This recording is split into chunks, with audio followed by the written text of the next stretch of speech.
Où est notre joie ce matin? Je vous regardais, frères et sœurs. Est-ce que votre corps est ici? Mais est-ce que votre cœur est là? Est-ce que votre cœur est là? Alors je voudrais vous partager quelque chose sur la joie. Parce que quelquefois on a perdu notre joie. Quelquefois on nous a volé notre joie. Et quelquefois on nous a empêchés d'être dans la joie. Parce que c'est pas spirituel d'être joyeux. Je ne sais pas si vous le croyez, mais en tout cas, nous allons voir ce matin ce que la parole de Dieu dit par rapport à la joie. Et je voudrais vous emmener dans Jean, chapitre 15, au verset 11. Il est écrit la chose suivante. Jean, chapitre 15, au verset 11.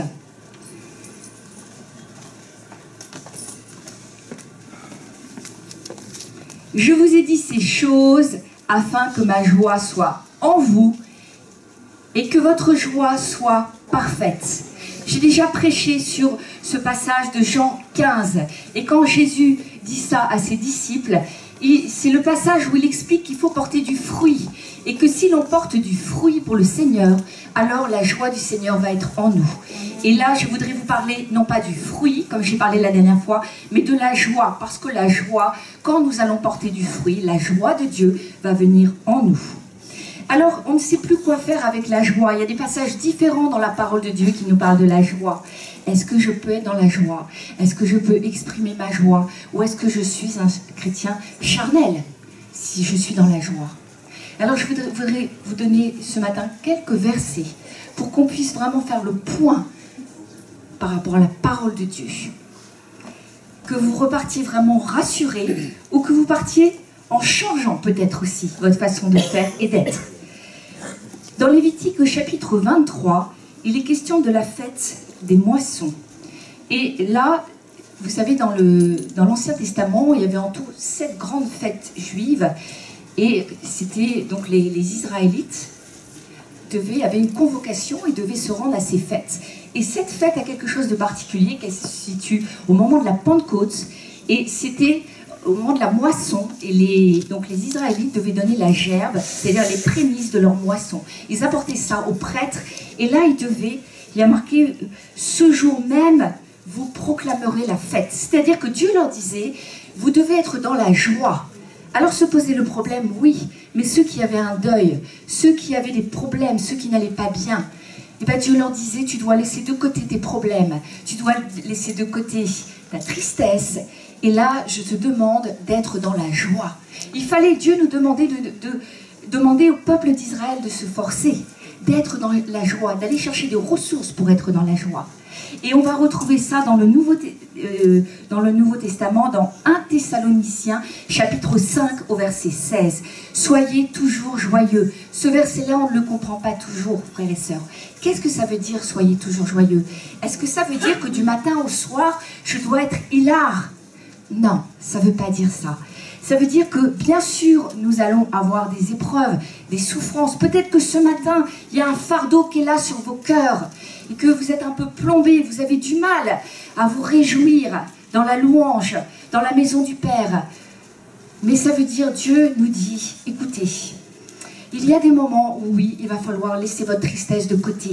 Bien sûr, vous aurez des souffrances, bien sûr, vous aurez des épreuves, mais moi, ce que je vous demande, c'est de faire un effort et d'aller puiser la joie et de laisser, que toutes ces pensées de tristesse, vous puissiez les évacuer. Ça demande un effort, que vous chassiez cette tristesse qui est là. Parce que ça, c'est par la foi. C'est une démonstration de foi de faire ça. Et Dieu nous demande quelquefois comme ça de témoigner, de démontrer notre foi. Et soyez toujours joyeux nous parle de ça. Et si il y a Luc 10, 20 qui dit réjouissez-vous aussi. Et alors il dit réjouissez-vous de ce que vos noms, de ce que nos noms, frères et sœurs, sont écrits dans les cieux. Amen. Rien que ça, ce matin, quand nous nous sommes levés pour louer le Seigneur, nous aurions pu déjà être dans la joie, parce que nos noms sont écrits dans les cieux. Peut-être vous avez des sujets de tristesse, mais Dieu dit, forcez-vous un peu. Chassez la tristesse et revêtez la joie. Amen. Faites un effort. Je vous demande un effort de foi. Et donc, il est question aussi, quand Luc 10, 20, on parle, on se réjouit, mais parce que vraiment, nos noms sont inscrits dans les cieux. Alléluia. J'ai la vie éternelle. Alléluia. Comment je peux rester le visage triste? Je dois faire un effort. Je dois montrer ma foi et mon espérance dans cette vie éternelle, extraordinaire et merveilleuse qui m'attend. Le passage que je vous ai lu, je vous ai dit ces choses afin que ma joie soit en vous et que votre joie soit parfaite. Il s'agit d'une autre joie. Quelquefois, Dieu nous demande de produire la joie. Ce sont les versets que je vous ai cités. Et d'autres fois, il est question d'une joie surnaturelle qui va venir en nous. Et cette joie-là, elle est durable. Cette joie, elle vient quand je porte du fruit.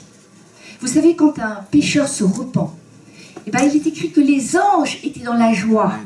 Les anges louaient dans le ciel et étaient dans la joie. Les anges ont la nature de Dieu, n'est-ce pas? Ça veut dire que Dieu, lui, se réjouit, il est dans la joie aussi. Donc ça veut dire que si moi je réjouis le cœur de Dieu, alors je vais aussi être réjoui. Mon cœur va être réjoui. Et ce sera une joie surnaturelle qui va être produite par Dieu et qui va venir en moi et qui va être durable.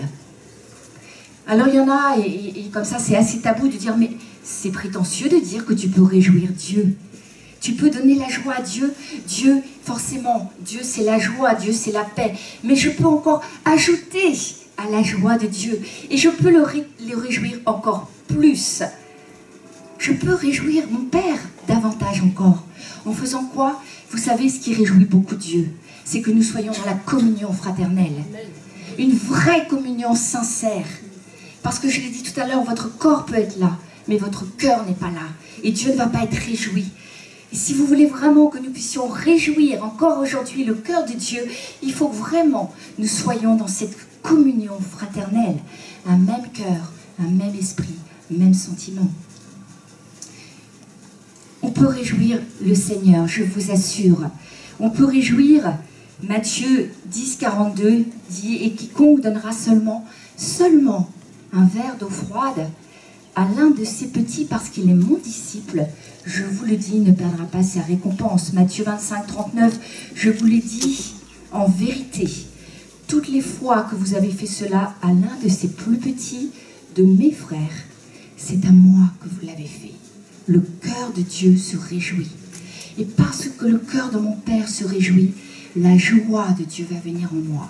Et c'est une joie que je vais pouvoir ressentir au milieu de mon activité, d'un seul coup qui va venir en moi. Et je vais me dire, j'ai certainement réjoui le cœur du Père pour ressentir une pareille joie.